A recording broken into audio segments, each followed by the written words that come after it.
Hi, hope you're doing well. This video is going to be all about dealing with empty pages in my journal. A part of it is how I kind of mentally deal with that, and another part is some tips and tricks that I have to kind of give the illusion that my journal is very full. Recently, I've been very much out of routine with my planning and journaling, and especially with the new year coming up and everyone starting their new journals, I thought this would be a really good topic to talk about. Before I get into it, I will just quickly explain.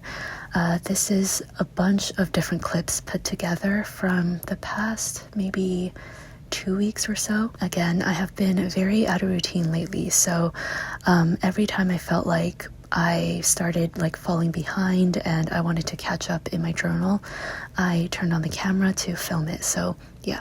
So the first thing that I want to say, which is kind of boring, but I just wanted to get it out of the way. Empty pages and empty spaces in your planners and journals, it's totally okay, and you can simply just move on from it. You don't have to force yourself to fill it up, and of course, if there is some real life emergency or whatever, I am not going to force myself to journal. I think I've given this example before, but I think of my journal as a reflection of my life and the current season of my life. So if I'm going through a season of life where I'm very depressed, and I don't have the mood, energy, whatever, to write in my journal and play with stickers, and so maybe I skip several weeks in my journal. Of course, in the present, it doesn't feel good to just skip all of these pages, but I just imagine 20-30 years down the line, and I'm flipping through my old journals and I get to this chunk of blank pages.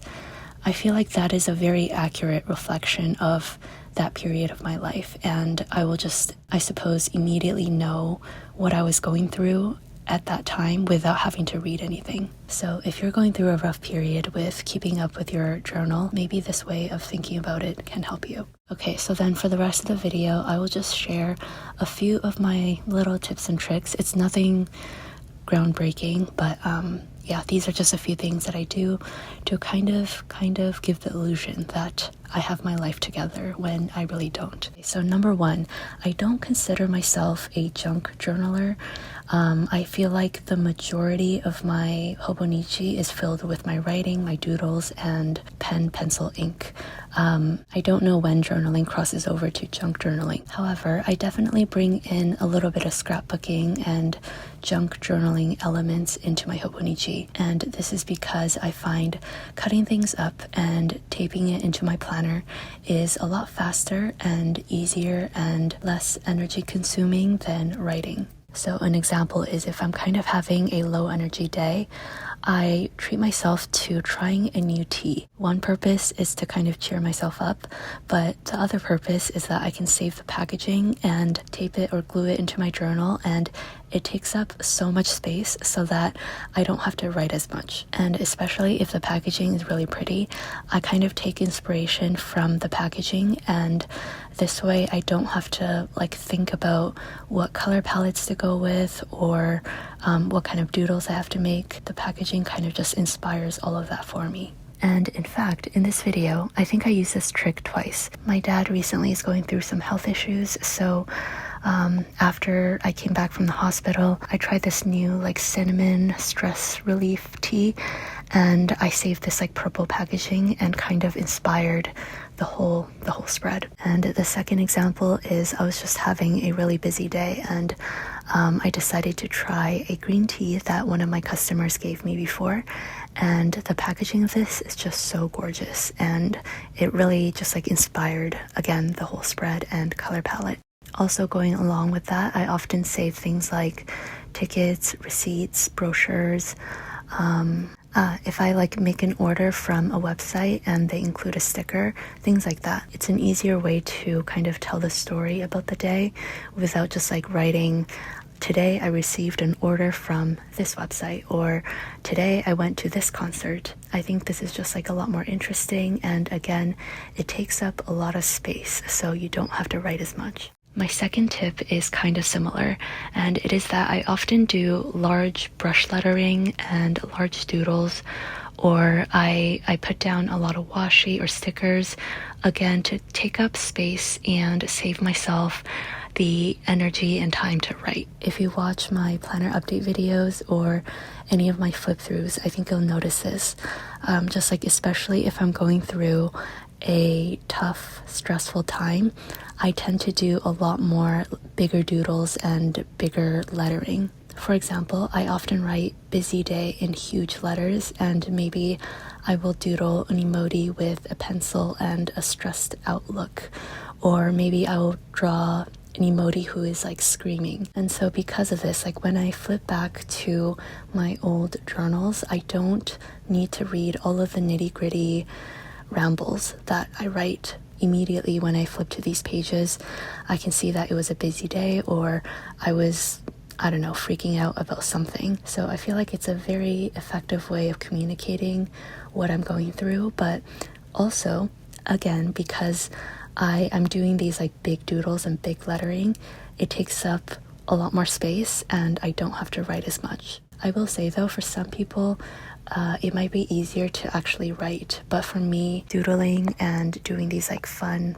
lettering is a lot easier and less mentally taxing, I suppose, than writing.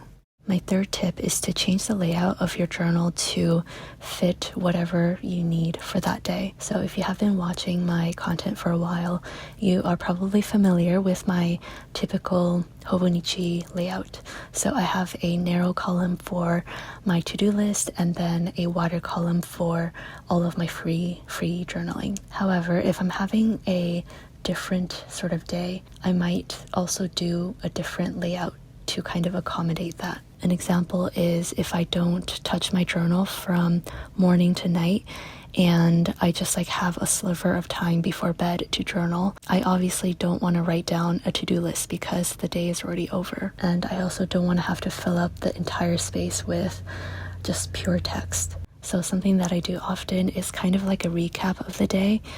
Maybe I will do like morning, afternoon, evening, or I kind of just like pick out 4 key things that happened during the day and I do like a little doodle and then a blurb next to it. This is another example. I had a weekend where I just didn't really have the time or energy to really touch my journal, so I ended up cutting out a page of my Hobonichi and I saved the little date header thing and I taped it onto a single page. So instead of having 1 page for each day, I ended up putting 3 days on 1 page, so it was a lot less effort. Something that I started doing this year is like a Dutch store style when I travel, and that is because when I'm traveling I typically don't have as much time to fill out my journal, because of course if I'm traveling I want to be in the moment and actually doing stuff rather than writing about whatever I'm doing. I just cut out bits of my journal and I think visually it looks really good, but also again it saves me a lot of time and effort, and even just like losing that little sliver of space really helps with keeping up with my journaling. And I think the last thing that I'll say is there are times where I just do not want to catch up in my journal. I might feel like if I spend the time catching up on a previous spread, then I will be behind on the current day and I kind of just fall further and further behind.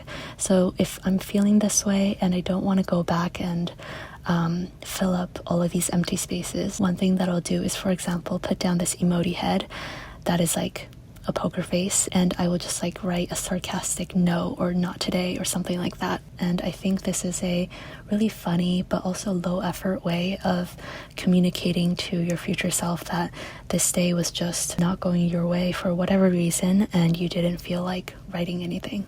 Okay, so hopefully something in this video helped, and if you have any tips yourself about dealing with empty pages, feel free to comment them and maybe I will learn something new as well. Alright, thank you for watching and I hope you have a wonderful rest of your day and week and month. Take care and goodbye.